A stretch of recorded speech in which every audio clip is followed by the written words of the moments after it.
Dear students, this is the fifth video of this fifth unit. We shall wind up this unit in this lecture. Recall, what is phi of m? It is set of all positive integers less than or equal to m and relatively prime to m. Right?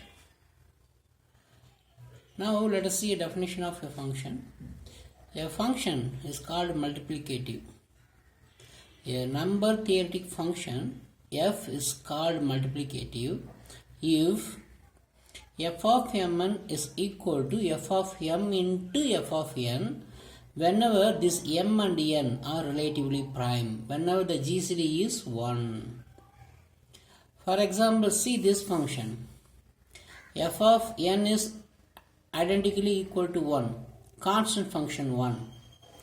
This is multiplicative because f of mn is equal to 1. 1 can be written as 1 into 1. This is equal to f of m, this is f of n. We can write because it's a constant function 1, right? So this function is multiplicative function. Similarly, f of n is equal to n to the power k. K is some positive integer or some positive number even you can take. F of mn is equal to mn power k. We can write this as m power k into n power k. So this is f of m, this is f of n. So this is also multiplicative function, right? Moreover, if k is equal to 1, we get this function. This is identity function. Identity function is also a multiplicative, function. Okay. If f is multiplicative, what is the advantage? Let us see a theorem now. Let f be a multiplicative function and n a positive integer with a canonical decomposition is this one. N is a positive integer and this is the canonical decomposition of n. What is the meaning of the canonical decomposition? All the prime numbers, this p1, p2 will be in increasing order. Strictly increasing order, that's all. Then this f of n, this f is a multiplicative function. See here, this f of n can be written as f of this one into f of this one into f of pk power ek. See here, this number is relatively prime with this one. This is relatively prime with other prime powers. Right? Now we shall prove this statement in one line. This is n is equal to this one. Apply f on both the sides. So f of n is equal to f of the whole thing. See here, this alone, this product is relatively prime with the last one, right? Relatively prime with the last one, right? So f is multiplicative. So we can break this into two pieces. F of this one into f of pk to the power ek. And similarly, this can be broken. This is broken into two pieces like f of p1 to the power e1 to pk minus 1 to the power ek minus 1 into the last term. Okay. Similarly, this can be broken and at last we get f of n is equal to, similarly we can do the same. We get this one. So if f is multiplicative, then that one can be applied by using that one. We could write f of n is equal to like this. Okay, and we are going to show that phi is multiplicative function. Before that, let us see one more theorem. Let p be a prime number and e be any positive integer, then phi of p to the power e is equal to p power e minus p to the power e minus 1. What is phi of p power e? This is the number of positive integers less than or equal to p power e and relatively prime to p power e, right? This is the definition, right? Okay, up to p power e, there are how many positive integers are there? There are p to the power e positive integers are there. But we have to collect only the only the numbers which are relatively prime to p to the power e. So, from the set of these many numbers, I am subtracting the number of positive integers which are not relatively prime to p power e. I need set of all numbers, positive integers which are relatively prime to p power e. To get this one, I am subtracting this one from p to the power e. This is the whole number of whole set of all positive integers from, this is the number of all positive integers from 1 to p power e. Okay, from this I am subtracting number of positive integers that are not relatively prime to p power e. So if I subtract this one from p power e, I am getting some number that are actually relatively prime to p power e, right? So the positive integers less than or equal to p power e and not relatively prime to p power e are, what are those numbers? See, the positive integers less than or equal to p power e, less than or equal to p power e and not relatively prime to p power e are namely p, 2p, 3p, etc. up to p to the power e minus 1 times p. There are how many numbers? 1, 2, 3, etc. p to the power e minus 1 numbers. These all numbers are not relatively prime to this p power e. This has between this p and p power e, the GCD is p. Between these two, the common divisor is at least p. And between this the common divisor is p. So they are not relatively prime with p power e. So they are how many numbers? They are in p power e minus 1 in number. So phi of p power e is equal to p power e minus p power e minus 1. And now compute this one. What is phi of 8? It is 2 power 3. Phi of 2 power 3. So 2 power 3 minus 2 square. By this formula I am getting 4. What is phi of 81? 81 is 3 power 4.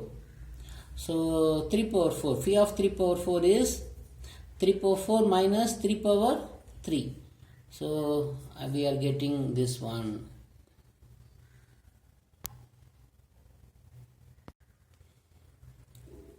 Okay, and from this one we can take p power e outside. In that case we get 1 minus 1 over p, 1 over p, right? If we take the p power e outside, we get 1 minus 1 over p. Okay, now our aim is to prove phi is multiplicative. Our aim is to prove that the function phi is multiplicative. That means what? Phi of mn will be phi of m into phi of n whenever these are relatively prime. So what is the advantage? If this condition is proved, it is easy to compute this one. What is phi of 28? It is phi of 4 into 7 and 4 and 7 are relatively prime, but this from this condition, from this one, we can write this as phi of 4 into phi of 7. But what is phi of 4? Phi of 4 is 2, because 1 and 3 are the only numbers less than 4 and relatively prime to 4. It is 2. And what is phi of 6? 7. It is 6. It is 6. So we could break this into 2, product of these two, whenever this 4 and 7 are relatively prime. So we need this result so importantly to find phi of any number easily. Let us now see a lemma. Before that, let us see an example which will illustrate the technical part in the proceeding lemma, in the next coming lemma. Let m be 4. Let us see an example. let m is 4 and n is equal to 7. So mn is 28. The product is 28 and these are relatively prime. Okay. And what is phi of 28? Just now we saw that phi of 28 is 12. Okay. Actually we are going to show that phi of 28 is equal to phi of 4 into phi of 7 through some construction. Mn is equal to 28. Okay. I am writing all the 28 numbers from 1 to 28. I am writing all such that 1, 2, 3, 4 up to m here, up to m. After that m plus 1, m plus 2, etc., 2m, 3m and etc. nm. Right? So we have written all the numbers up to mn. We are going to pick here in this set of mn numbers, we are going to pick set of all numbers which are relatively prime to 28. This says that it is equal to 12. So we are going to pick 12 numbers from this set which are relatively prime to 28. Other than those 12 numbers, we are going to strike out the rest of the numbers. Now see the first column. This 2 is not relatively prime to 4, right? And 4 is not relatively prime to 4. This is not relatively prime to 4 and this one is not relatively prime to 4. So now see here, in the first column, this 2 and 4, they are not relatively prime with 4, that is m. This 2 and 4, they are not relatively prime with m. Hence, this 2 and 4 not relatively prime with mn also. Because these two has some common divisor greater than 1. So this has common divisor with mn also greater than 1. So this cannot be counted while we count phi of 28. While we find phi of 28. Okay. And moreover, the entire row, this row and this row, this 2 has common divisor with 4. M is 2. Hence, the entire row is also having the common divisor with m is at least 2. So this row as well as this row, they are not relatively prime with mn. They are not relatively prime with m. Hence they are not relatively prime with mn also. Right? So we have eliminated 2 rows. Now we have 7 columns. Now see here, now consider about this, take this n is equal to 7. This is relatively prime with 7. This is relatively prime with 7. This also, this also, this also and this also, but not 21. When we divide 21 by 7, we get 0. So 7 and 21, they are not relatively prime. Right? They are not relatively prime. Hence, this entire column, see, not this entire column, please all of you, please. Okay. This 21 is not relatively prime with 7. Okay. And here, see here, if you divide 1 by 7, the remainder is 1. Here the remainder is 5. Here the remainder is 2. Here the remainder is 6. Here the remainder is 3. Here the remainder is 0. Here the remainder is 4. If you divide these elements in this row by 7, we are getting 1, 2, 3, 4, 5, 6 and then 0. We are getting all the 0, 1, 2 up to 6. We are getting all the least residue modulo 7. Right? Similarly, in this row also, In each row, we will get all these residues modulo 7 while we divide 7. In this row also we have one number. So in this row, this one is eliminated. In this row, this one is eliminated. So excluding 2 rows, there are only 2 remaining rows. In this remaining 2 rows, in this row 1 is eliminated and in this row 1 is eliminated. So we have some 2 cross 6 entries only. We have 2 columns, 2 rows and 6 columns only. 6 columns only. So totally we have 12 elements. This 2 row represents phi of 4. This 6 columns represents phi of 7. That's all. So we are going to show, we are going to use this type of technique in the coming lemma. Next coming lemma. Let us see the lemma first. Let m and n be relatively prime positive integers and r be any integer. Then the integers are m plus r, 2m plus r, etc. n minus 1m plus r are congruent modulo n to these numbers in some order. What's the theorem says? M and n are relatively prime. Okay? And consider mn. So write 1, 2, 3, etc. m, and then write m plus 1, etc., etc. Some 2m. Let it be some r. So this is m plus r. And it is 2m. So 2m plus 1, etc., etc. 2m plus r. It is 3m. And similarly write. The theorem says that then let r be any integer, then these numbers, what are those? R, m plus r, 2m plus r, 3m plus r, etc., etc.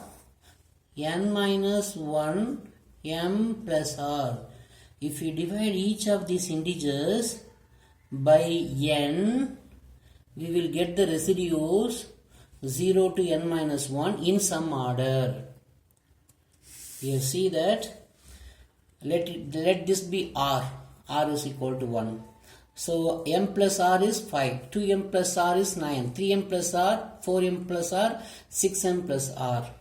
If you divide each of these numbers, we will get the residues, least residues, but in some order. These are the least residues, right? We have got the least residues, but in some different order we will get. Okay? So we are going to prove this one. So there are how many numbers? There are n numbers.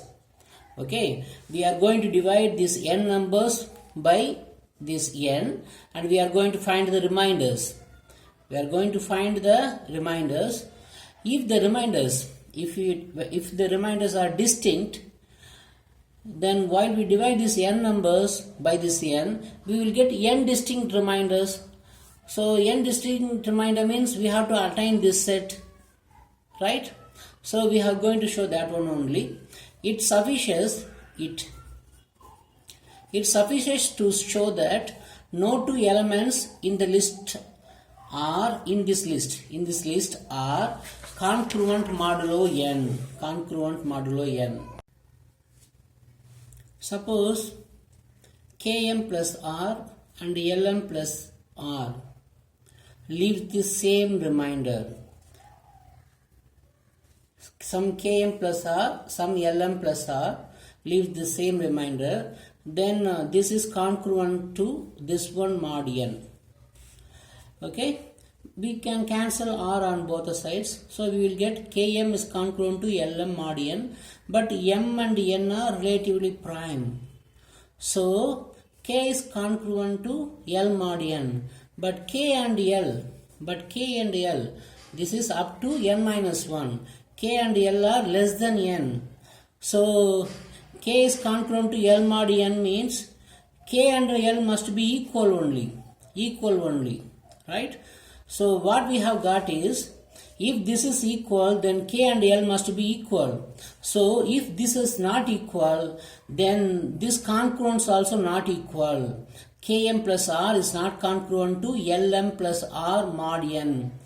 So what we have got is, this and this number, if K is not equal to L, if K and L are distinct, then this number and this number will give distinct remainder when we divide by n.